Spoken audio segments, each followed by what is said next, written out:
Asato ma sadgamaya tamaso ma jyotirgamaya mrityorma amritam gamaya. Om Shanti Shanti Shanti. Om. May the Divine lead us from the unreal to the real, from ignorance to knowledge, from death to immortality. Om. Peace, peace, peace.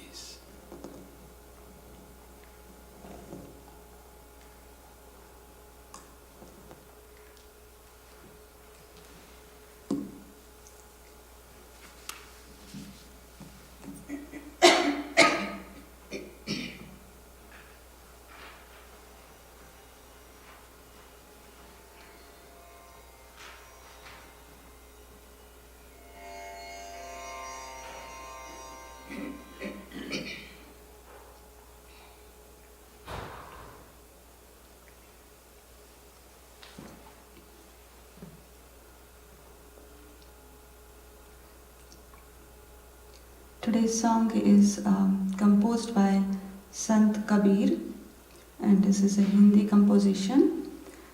I am reading a little meaning of this song.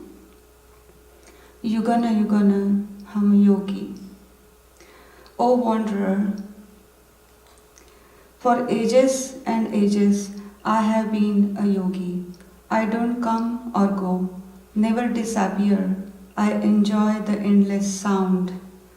Everywhere I see my community, at every place I meet with them.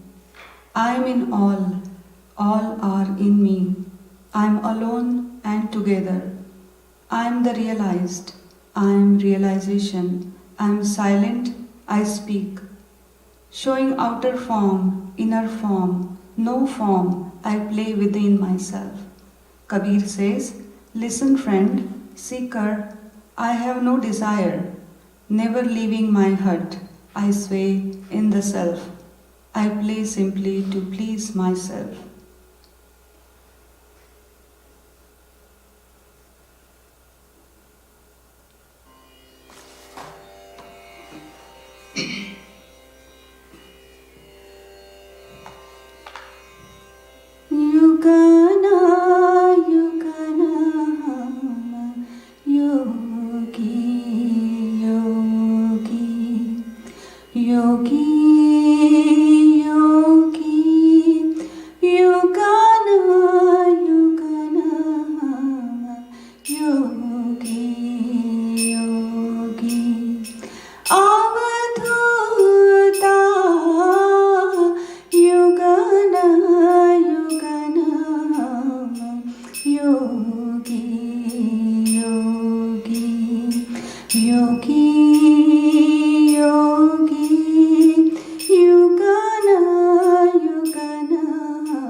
सब है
I am reading from the book Memories of a Loving Soul, Swami Kripamayananda, His Teachings and Reminiscences.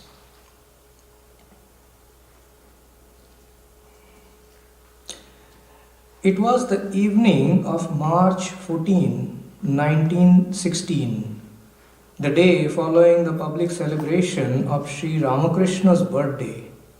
Swami Kripamayananda and Swami Akhandananda were seated on a bench on the eastern veranda of the Belur monastery overlooking the Ganga.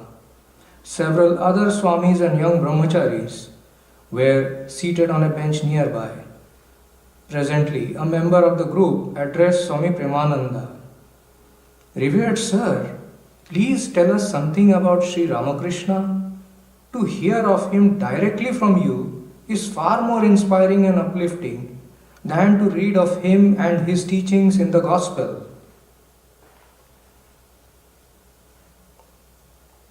Swami Kripamayananda. In his great mercy, Sri Ramakrishna would point out to us how dry and hot the world is, like a desert, and how, like a mirage, it burns the heart but never slakes the thirst. He taught us how to discriminate and analyze the body of man, made up as it is of flesh, blood, and bones, so that our minds would not run after the enjoyments of the flesh.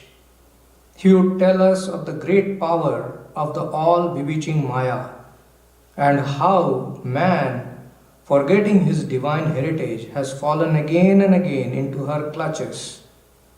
Deep within his heart, man knows full well that there is no lasting happiness to be found in the mad pursuit of worldly enjoyments. And yet, like the camel who chews thorny bushes even while his mouth bleeds, man still stirs up his lust for enjoyment, even while he suffers. To satisfy his lust, man needs gold, lust and gold. These are the chains that drag a man into the pit of worldliness. He alone soars high, who shakes himself free of these chains. He who renounces sexual appetites not only outwardly but also of the mind has renounced all worldly pleasures. He alone is a man of true renunciation. Renunciation is not in the garb of a monk, nor it is in the renunciation of fish and meat. Never forget that the ideal of life is to realize God, to gain His vision. You have renounced the world to reach that goal. Struggle hard to have that love and devotion for Him, and you will attain Him. He is the very life of our life, the soul of our soul. He is the Lord of our heart. He is our very own. Yearn for Him with a longing heart. How blessed you are that you have the privilege of serving and associating with such ever-free souls as Swami Brahmananda and others, who were the associates of God incarnate. Do not neglect this opportunity. You are men. Be gods. Teach others by the examples of your own lives. Swami Kripamayananda remained silent for a while, then continued, I see very clearly that after we are gone, multitudes will come to learn from you, young men. A young Swami. But revered sir, how can that be? If multitudes are to come, they should come while you are still living. Swami Kripamayananda replied, do not think that you are any less great than us. You have received the grace of Holy Mother. Do you think we have become great just because people have come to take the dust off our feet? We first saw Sri Ramakrishna and then renounced the world. You are great indeed because you have renounced the world without seeing Him. Here is it.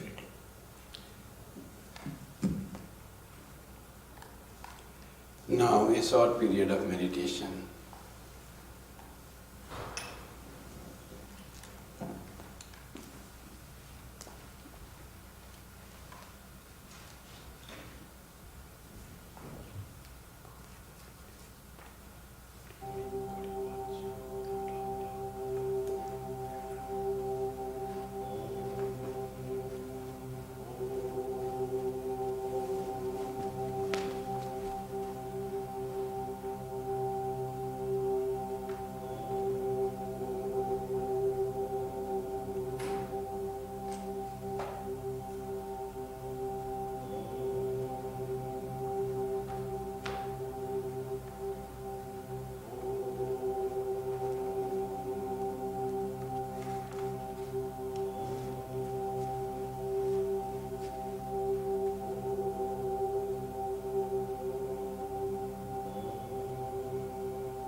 Shanti. Welcome to the Sunday service of the Vedanta Society of Toronto. And today's topic is ideal of Sannyasa. Today is Swami Premanandaji's Janmatithi, his birthday according to Hindu lunar calendar. And this reference comes for sannyasa as well. The very foundation of the Ramakrishna order of monks and the devotees started as the resolve to renounce the world by a band of young men. 9 of them had gone to Swami Premanandaji's house. Means that time he was not a monk, he was Babu Ram Ghosh. In 1886, Sri Ramakrishna had done his divine play in the world and had given up his body, went to his heavenly abode, generating a huge spiritual wave in this world to run it and enrich the world with spirituality for ages to come. Band of young monks, of which later on of 12, 16 of which whom have become monks. 9 of them had gone to Babu Ram Ghosh's house in Artpur, in a village in West Bengal. And they had just gone there. Sri Ramakrishna had passed away. It was difficult for them. And it was a month of December, winter time. Sri Ramakrishna passed away in August. And there, Swami Vivekananda, one evening, they were seated on the courtyard of his house in the village. And they had lit a dhuni fire, the holy fire of logs, wooden logs, in the under the open sky. And Swami Vivekananda, they meditated for some time. Swamiji said, let us meditate. And then after meditation, Swami Vivekananda started to speak. And he spoke about the glorious renunciation of Jesus Christ. His impeccable life of service, of his love for human beings, of his sacrifice, of his forgiveness, and totally dedicated life, the life which was given for the sake of the humanity, and the great teaching that Jesus Christ gave for the human beings, that how one should love God, how one should be not connected with the worldly desires, renounce the worldly desires for worldly enjoyment, and have the real joy of being a human being by loving God with all your heart and all your mind and all your strength.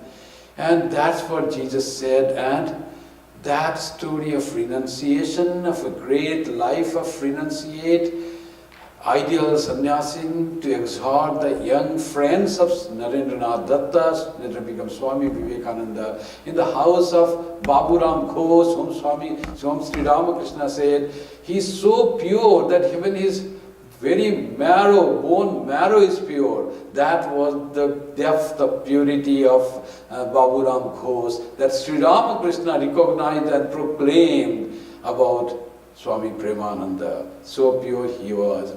And in that house, Swami Vivekananda talks about Jesus. And after that, they all resolved to become monk. Till now they had not resolved, they were staying together.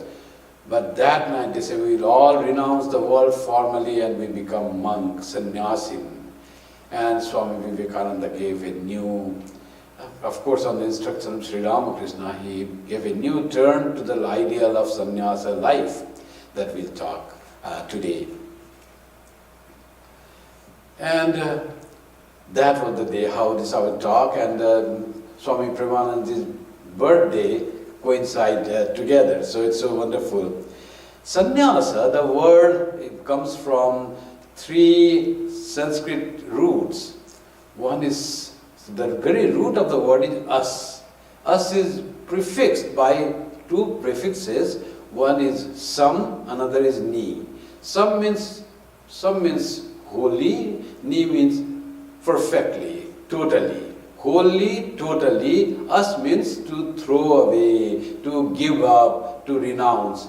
Fully giving up, that is the meaning of sannyasa. Fully and totally giving up. It doesn't say what to give up. We have to understand what to give up. Sannyasa, people are interested to have sannyasa, or they take sannyasa to get something of higher value, of great satisfaction, greater joy than what they were finding in the world. And for that, what did they give up? They give up the worldly desires and the desire for worldly enjoyment. And this renunciation of the worldly things is total and complete. What is the total renunciation? Sannyasa means total renunciation of everything. All worldly relationship is renounced. Possessions are given up, attachments are abandoned, and all supports are neglected, denied. You just negate all support that were supporting you. Money, family, house, comfort of house, nothing is needed. And all attachments to your money, your education, your degrees, your nationality, your whatever you had, all attachments are given up. Possession of everything, house, degrees, educational qualification, your name and fame, your position and power, all is relinquished. And all relationships, worldly relationships with brother, father, sister, father, mother, friends, colleagues, all that is just given up. So that's all renounced, no more of that. And by that, what happens in renunciation? You stand alone, nothing to support you, nothing to describe you, nothing to identify you. All upadhis that we call upadhis. I am a human being, I am a learned, I am a rich, I am a good looking, I am tall. All these are called upadhi, additions, something you added upon, something painted upon your identity. And why all this renounced? To have your true identity. I want to know myself. I don't want just to be identified with the colors and all the things that is imposed upon me by this world, by the opinion of this world. I want to know who really I am. And that is the purpose of renunciation. And it makes you stand alone. So one has to be very brave to renounce, to have sannyasa, because that person, whether man or woman, boy or girl, wants to stand alone, bereft of everything else the world seems world thinks as very important and valuable. For a sannyasi, nothing worldly is valuable. What is valuable for sannyasin is the knowledge of truth, realization of the self. That is valuable. For that, he can sacrifice or she can sacrifice anything in the world. That's what sam means fully, ni means totally, as means give up, throw away, and ghai. Sam means purvak ghai dhatu, as dhatu ghai. So as means throw away. So then it becomes the word sannyasa, it becomes. What happens by becoming sannyasins? And what is the ideal of sannyasin? And what is the ideal of sannyasin of the Ramakrishna order? What Swami Vivekananda and Sri Ramakrishna gave a new ideal of renunciation, sannyasins to the world, that we will try to take up in the short time that we have. So sannyasa, from first in Hinduism or Vedanta, the life of sannyasin, giving up everything for the sake of truth, is first practiced and known. It is there in Vedanta, in the Upanishad it is described. Though all Upanishadic rishis were not sannyasins in true sense, formal sannyasins, but they were true sannyasins as far as their life, thought and realization is concerned. They were all standing alone, though they had perhaps wife, they have perhaps children, but they were never dependent on anyone and they had the full knowledge of the truth. They were all Jivan Muktas. And where the mantra drashta, satya drashta, they had, the truth had been revealed to them, and that is the what mantras of the Upanishad that we get. So all of them were not sannyasin. Some might be sannyasin, but most of them were not sannyasin. But in Upanishad, if you read the very meaning of the mantra of the Upanishad, there is so much of sannyasa. In one of the mantras it is said, na karmana na prajaya dhanena tyage naike amritatyamanasu. One cannot become immortal by working a lot. Na karmana. Na prajaya, and having lot of progenies. Progenies cannot give you immortality, cannot give you the knowledge of the self. Na karmana na prajaya dhanena. And having lot of wealth, possession, that will also not give you the knowledge of immortality. So how can I become immortal? How can I know the truth? Tyage naiki amritatvamanasu. Few have attained immortality by renunciation alone, by tyaga alone, by sannyasa alone. Now this sannyasa is both antar sannyasa and bahi sannyasa. Antar sannyasa is when we are not attached to anything. I have no attachment to my house or to my possessions or to my relatives. I am there, I live with all, but I know nobody belongs to me. I am not dependent on any of those. I stand alone, and alone, then the thing comes, how if some of us are not that very strong, that I don't need any support? For those who need support, God is our support. So that's what Sri Krishna also says. If one gives up everything, I stand by him. So I carry everything what he needs. I protect whatever he has and needs. So that for Sri Krishna also, as Supreme God, he also promises that. So standing alone means standing with God. And being one with that Brahman, that is standing alone. And that was the Hindu sannyasis. Later, Buddha, he renounced the world, he himself became the sannyasin, practiced austerity, and went on study of the scriptures, Upanishads he studied definitely. And then he went into deep meditation and found out the truth. He became awakened to the knowledge of truth, knowing that this world is ever changing. If you are attached and remain attached to this world, you will never find the bliss of the knowledge of self, Atma Jnana, that will ever be denied to you. So you have to be detached from this world, because this world is ever changing. Don't get attached to this world, because you will not find what you are getting attached, that will change. So it will give pain to you. So don't be attached to this ever-changing, unreal world. Kshanikam, sarvam kshanikam. So that is what Buddha said. And great religion came from Buddhism. So much glory about the sannyasin's life. And depending on the life of sannyasin and the guide to the householders, Sangham Saranam Gacchami, they will say, we depend on Sangha to guide us. Then came later, 500 years after Buddha, another great sannyasi, at this time in the Middle East, and this was Jesus Christ.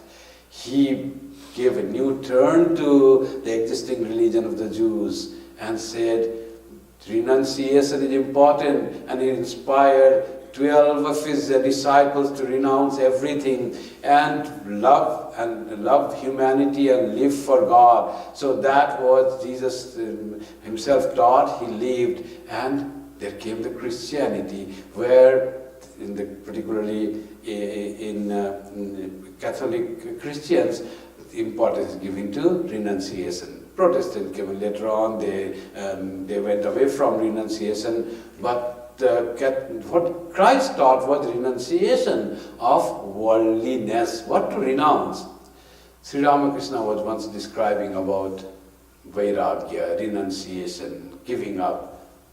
Then his Yam said, he asked him, what is the definition of renunciation? It's Vishaya Viraga, no attachment to the things of the world. Vishaya means the worldly things. No attachment, no attraction to them. You don't feel attracted to anything of worldly thing.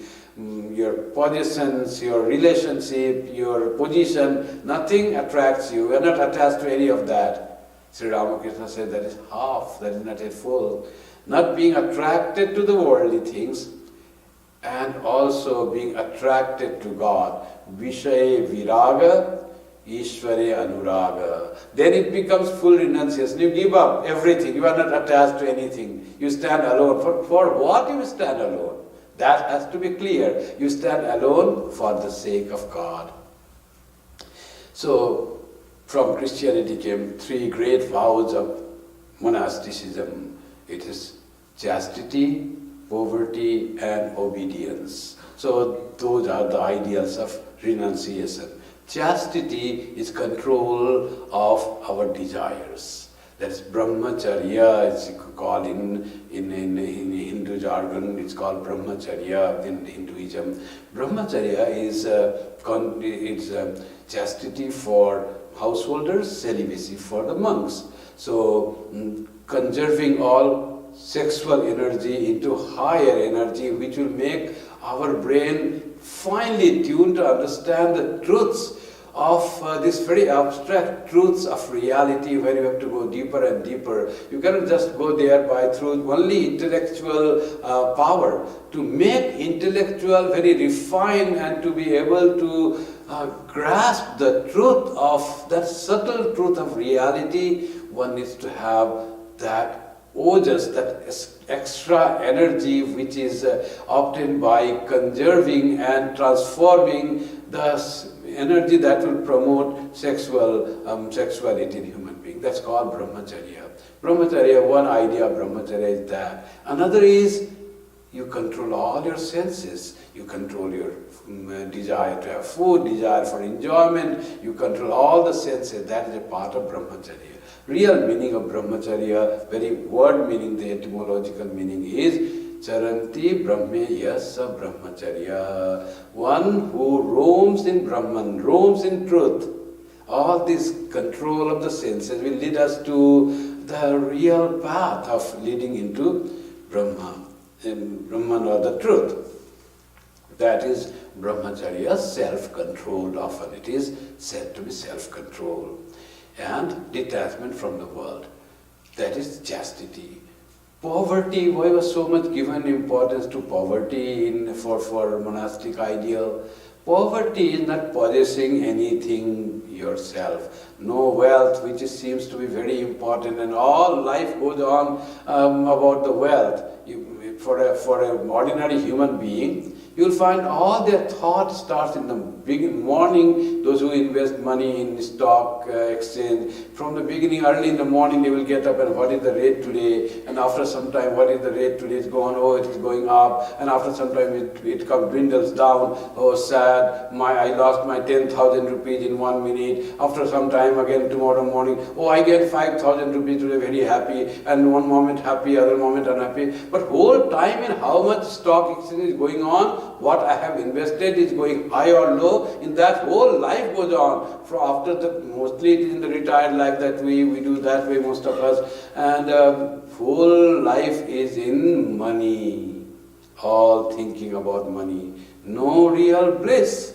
All is worries and little smile, and then mostly worries. And you have gained of course the stock went up and you are happy, but not really happy, worried what will happen next moment. Always thinking of money and thinking of money. So sannyasi is to renounce that idea of possessing money. Then how will one survive? To survive, there is enough is given by God. Whatever we have through our pensions and through our provident fund is enough to survive a decent life that we do. And we don't have to become rich. And in thinking of money, and you gain a lot of money, and then the death comes, then big problem. Lot of money and big problem, yes.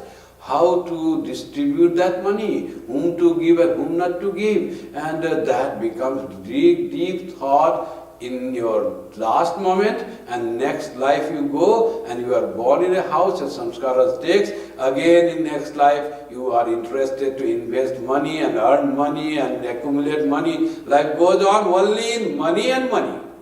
That to be renounced completely, poverty of not possessing anything. And for inner sannyasis, not possessing mentally anything, nothing belongs to me, all belongs to God. This is for the time being that I have indoor house, nice house, decent house, I have a car, I have few clothes, I get food, that is enough, I don't need. That is inner detachment called inner sannyasa. And obedience, in particularly in monastic order, they have to obey to the seniors, that's how order goes on. To say the obedience in our life of a householder, yes, there is obedience is needed. Obedience to the teachings of the Upanishads or the teachings of the scriptures, that scriptures guide our life towards our blessedness, towards our joy, towards our liberation, towards freedom. That obedience to the teaching of scriptures and the teaching of the guru or the teacher. That becomes three great ideal of sannyasa that we have. So that was the ideal of sannyasa, that you renounce everything, you give up your life for the sake of realizing God or finding out the truth and be that blissful being as Buddha did. And then if you are chosen by God, then you teach like a Buddha or like a Shankaracharya. If not chosen, then you don't mind, you just are in the bliss of the knowledge of the self and you give up your life without doing any good to the world. In that way, realized person does good to the world, but through their pure holy vibration that travels all around the world. Swami Vivekananda set an ideal for sannyasa. Swami Vivekananda said in one of his small talk to the band of novices and sannyasis before his coming to the West for the second time in Belur Math. Swami Vivekananda says, first we have to understand the ideal and then the methods by which we can make it practical. Those of you who are sannyasis must try to do good to others, for sannyasa means that. Wonderful definition of sannyasa. Sannyasa is doing good to others. It is not seeking liberation, it is not renouncing everything, it is doing good to others. There is no time to deliver a long discourse on renunciation, but I shall very briefly characterize it as the love of death. Sannyasa means love of death. Objective of sannyasa is to do good to others. Worldly people love life, the sannyasins is to love death. Are we to commit suicide then? Far from it, for suicides are not lovers of death. As it is often seen that when a man trying to commit suicide fails, he never attempts it for a second time. What is the love of death then?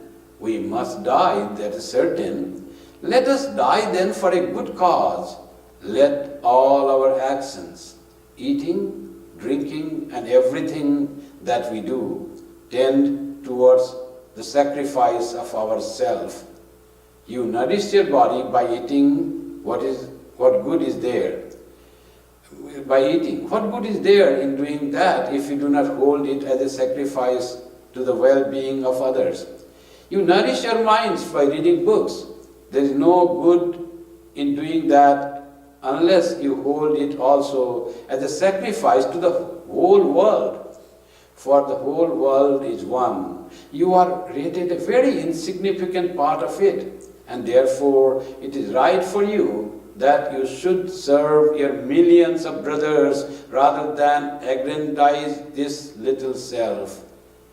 with hands and feet everywhere, with eyes, heads and mouths everywhere, with ears everywhere in the universe that exists, pervading all, from the Gita, Swami Vivekananda says. You may try to combine in your life immense idealism with immense practicality. You must be prepared to go to deep meditation now, and the next moment you must be ready to go and cultivate these fields.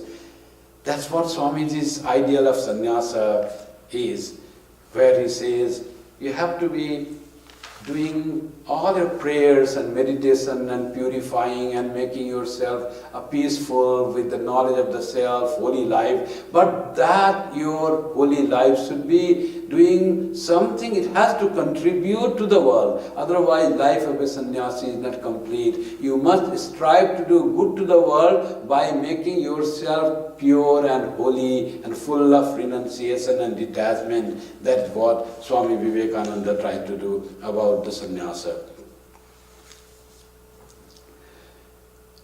The true man is he who is strong in strength itself and yet possesses a woman's heart. You must feel for the millions of beings around you, and yet you must be strong and flexible. The Swamiji's ideal of sannyasa is great and very new. It was not taught. Buddha taught about doing good to the others and giving medicines and roaming in the world and trying to give good messages for the people. It was more about the messages. Hindus also roam as paribrajaka Hindu sannyasis and bring God to them, God's name. But Swamiji says not only God's name and good messages, but even your philanthropic service to others who are needy. So that was Swami Vivekananda's giving. Shiva Jnane Jiva Seva, seeing every being as God, serve them with what they need, feed the hungry, clothe the naked, and give the medicine to the sick, and give knowledge to ignorant. By that way, serve the world and give them what they really need. And when their stomach has got food, you can give them the teachings of religion or dharma you can teach. Khali pete dharma hai na. Holy Mother had also wonderful teaching of sannyasa. Sri Ramakrishna had said, "O sadhu, beware. Sadhu Savdhan." Swami Premananda used to write Sadhu Savdhan in his room. Ore Sadhu Savdhan. O monk, beware, be careful about your life. Are you getting attached to the thing? From a small family you gave up and you are being attached to the ashram, so be all careful. A monk should be above attachment and jealousy. He must be same under all circumstances. That's what it is said. Holy Mother also has eulogized the life of a sannyasin. A young man named Manas came to the Holy Mother with a desire to receive initiation and an ochre robe from her. There was her relatives, the young ladies, Nolini and Maku. And when Mother blessed that boy that you may renounce the world, said, then Maku protested and said, why do you inspire people to renounce the world? They were grown by, their parents had a dream and a lot of things, and why should you say them you can renounce? Let them do whatever they like, don't advise that to them. You are shattering the dreams of their parents with what expectation they had done. To that the Holy Mother replied, look here, Maku, these are all divine children. They will live in the world immaculate, like unsmelled flowers. What can be nicer than that? You have seen for yourself what kind of happiness worldly life can give. What have you learned from me all these days? Why so much attraction for worldly life? Why so much animal propensity? What sort of happiness do you derive from it? Can you not even conceive it in a dream, a pure ideal life? Can't you live with your husband even now as a brother and sister? Why this desire to lead a piggish life? This misery of the world has been gnawing into my bones. An unmarried person who leads a pure life will advance towards God, with rapid strides, whether he prays to him or not. The others, being tied hands and feet, find it difficult to extricate themselves from the bondage of worldliness, even though they try to think of God. A woman devotee said to Holy Mother, "Mother, all your children must be the same to you. But if one writes asking your opinion about his marriage, you permit him to marry. And again, if another wants to renounce the world, you give him a different type of instruction, glorifying the life of renunciation. Is it not that rather your duty to lead everyone along the best path?" The mother said to her, "Suppose a man has intense desire for enjoyment. Do you think he will listen to me if I forbid him to enjoy that desire? Again, suppose a man, as a result of his many meritorious actions in the past births, has understood all these as freaks of Maya and regards God as the only real thing. Should I not help him a little? Is there any end of suffering in this life of the world?" So that's how Holy Mother taught. A disciple asked the mother, "The master said that those who would accept him as their spiritual ideal would not be born again." Again, Swamiji said that no liberation is possible without being initiated into sannyasa. What then will be the way out for the householders? The mother said in reply, "Yes, what the master says is true, and what Swamiji said is also equally true. The householders have no need of external renunciation. They will spontaneously get the internal renunciation. But some people need external renunciation. Why should you be afraid? Surrender yourself to the Master and always remember that He stands behind." So that is what Holy Mother's advice for us. So who have opportunity to renounce the world, go ahead. And those who have internal renunciation, they are also equally blessed, and they can get the liberation, there is no doubt. So this renunciation are of, I said, internal and external. There are many types of renunciation. One is called monkey renunciation, Markat Vairagya. Markat Vairagya is one is afflicted and then doesn't want to live in the world and renounces by seeing the trouble in the world. And after some time, Sri Ramakrishna gives in gospel story that he gets a job and says, "Now I have got a job, I am coming back." So that's very temporary. Another is Smasana Vairagya. Goes to cremation ground or burial ground, near and dear one had passed away. Life is unreal, it's really for a few days. What is there in life? World is nothing there, there is no joy in the world. Very short life, ephemeral is life. So renunciation comes, detachment from the worldly enjoyment thought. But this Smasana Vairagya is also very short-lived. And there is this Prakrita Vairagya. Prakrita Vairagya is spontaneous renunciation. One really feels that nothing is there in life. So how this happens? To very few it happens, as Sri Krishna also says, Swami Vivekananda in his gospel also says, in his complete works, and Sri Ramakrishna has said in the gospel. In Upanishads it is said, "Pariksha lokan karma chitan brahmano nirvedam ayat nasti akrita kritena." If seeing the world all based on work, cause and effect, the wise person, the person who had the idea, he could think deeper, he came to the conclusion that which is uncaused cannot be attained by any work. Tad vijnanartham sad guru meva vigachet. I want to reach that uncaused cause. Otherwise, it's cause and effect, the whole world is. So he goes to Guru, Tad Vijnana, to know that. So to know that, Guru teaches him not to get attached to the world and renounce the world either mentally or even externally and internally. And then you realize God. Swami Vivekananda said, Sri Ramakrishna also said, first have the devotion to God and then live in the world if you like. And he gives beautiful examples of saying that how one should live in life.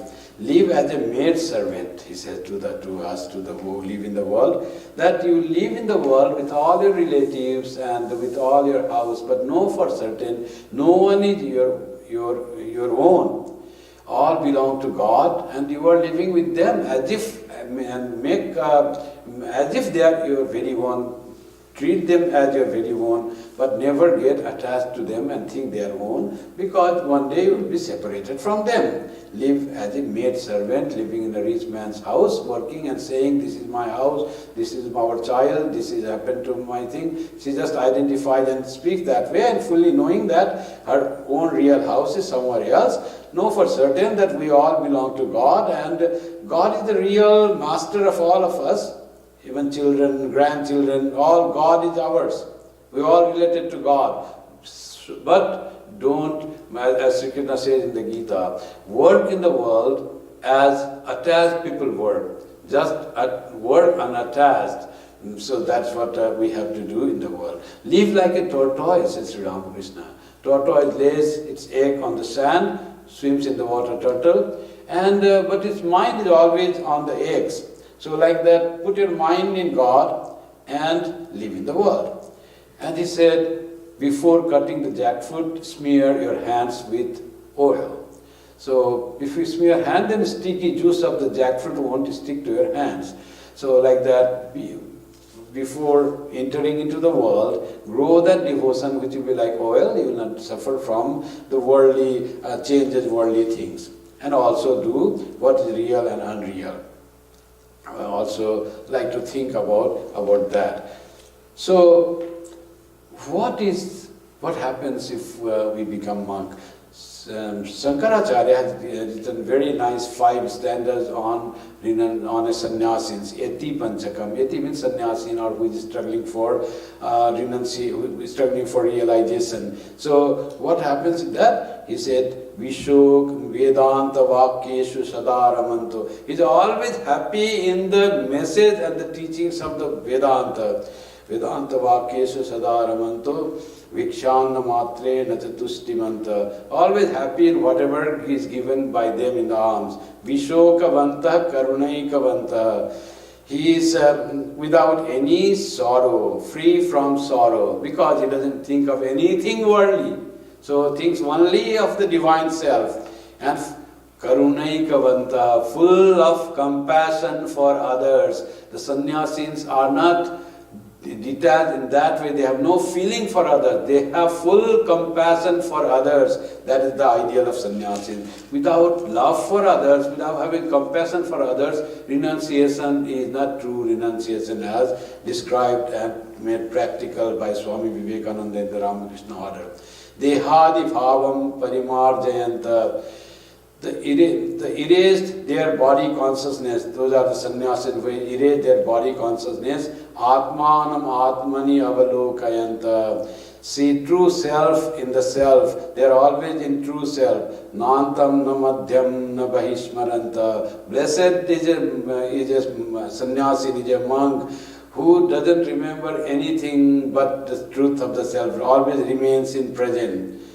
Swananda bhave paritushtimanta. He is contented in the bliss of his own self, her own self. Sushanta sarvendriya vrittimanta. All the ripples of thought of the senses all quieten. Aharanisham brahma sukhe ramanta. Day and night he is in the bliss of Brahman. Kaupina bhagavanta khalu bhagyavanta. What a blessed is the life of a sannyasin. Brahmaksharam pavanam uccharanto. Always remembering the Om, or the ultimate reality. Brahmahamasmiti vibhavayanta. I am Brahman, I am that reality. Always thinking of that. Viksha sino dikshu paribhramanta. And roaming all around the world to all the quarters and living on the arms, owning nothing. Gopinavanta khalu bhagyavanta. That is the real joy of renunciation. When you possess nothing, you desire nothing, you are free from all attachment to all relationship, you stand alone, you stand with God, that becomes the ideal of sannyasin. This world, as Sri Krishna said, anityam asukham lokam. This world is without any joy. It is not permanent, it is ever-changing world. How to find in this asukha loka? There is no joy in the world and worldly things. And we aspire to live in bliss. How to do that? Imam prapya bhajasvamam. When you have already come to this world, then you worship me, be with me, put your thought in me, then the world will not touch you. Sticky juice of jackfruit will not touch you because you have smeared the oil on your hands. That's what Sri Krishna says. We are, as it were, fallen into the mud of the world. World is a mud, where we have kama, krodha, lobha, moha, mada, matsarya, all these are there, jealousy, greed, anger, ego, all that has been given to us. We are thrown into that mud. Now in this mud, we can live like a pig, always rolling in the mud and shouting and crying, or we can become like a lotus flower. Root might be there, then we come up and bloom in the water and in the air like a beautiful lotus flower. And the mud not smearing at all to me, the flower giving joy, devotion, purity, glory, untouched by this mud of the world. That should be, so let us not be like pigs, let us try to be like a lotus flower, coming above the mud of this world, keeping away from all these worldly things and making us connected to God and become bloom like a beautiful, all joy, all radiant, that beautiful lotus flower. It is up to us whether we want to roll in the mud always, or we want to come above the world of this mud of this world and bloom in life, so that we are offered at the feet, at the lotus feet of our divine Lord. So by God's grace, we all are given that opportunity. We know what we should do. We know what is where the real bliss is. We know what makes us go down. Now it is up to us to try to live to the ideal of a sannyasins. May we, some of us have renounced externally and internally, some of us have renounced internally alone, but that renunciation we have to make firm and the lead. All of us, whether householders or monks, lead the life ideal of a sannyasins. On this holy day of the birthday of Swami Kripamayananda, who is called love incarnate. He was all love, great monk, total renunciation, but so much love for the devotees he had. For him the devotees were God. He saw God in everyone. Whoever came to Belur, he was all service for them. Odd time the people came, but he was to provide prasad to them, food offered to them, nice words, and always lived in a very high ideal of monastic life. But that great sannyasin Swami Kripamayananda, Swami Vivekananda told him, don't give initiation, because if you give initiation, all will come to you. Presently Swami Brahmananda, he was, because Premananda was the manager, people used to come to him, all will go to you, and who will go to president to take initiation. So don't give initiation. Swami Vivekananda knew in his few years of his life the attraction and love of Swami Premananda. Swami Premananda didn't give initiation, but people loved him very much. After he passed away, they wanted to build a temple for Swami Premananda. All money just they poured, you have to build a temple. Belur Matha authorities said, we already have 4 temples, so no more temple for Premananda. They made one Premananda memorial house. They made a house and it will be the Premananda memorial just in front of Swami Vivekananda temple. So that was the holy day today of Swami Premananda, the person who loved everyone,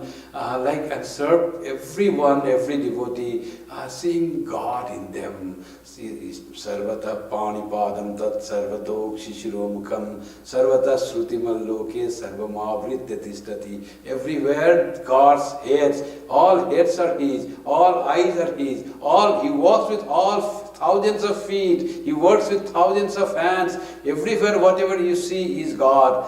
That what Swami Vivekananda said in the ideal of sannyasa, that is what Swami Kripamayananda achieved in his life, and he saw God everywhere. May the blessing of Thakur Ma Swamiji, Jesus and Christ, and Swami Kripamayananda be upon all of us, and we progress living the life of an ideal sannyasa, and we grow in our love and spirituality from darkness to light, darkness of the bondage to light of freedom. Thank you very much. Now, with the closing chants, we close today's Sunday service. Next Sunday service will be from online only, and I'm visiting Vedanta Society of St. Petersburg in Florida next week, and that I will give the Sunday service from there itself. It will be broadcasted online. So no in-person Sunday service on next 19th of December. It will be only online. Now the closing chants. Om Shanti Shanti Shanti Harihi Om Tat Sat Shri Ramakrishna Arpanamastu. Jai Shri Guru Maharaj Ji Ki Jai. Jai Mahamai Ki Jai. Jai Swami Ji Maharaj Ji Ki Jai. Jai Ganga Mai Ki Jai. Jai Bhagavan Buddha Ki Jai. Jai Isha Musha Ki Jai.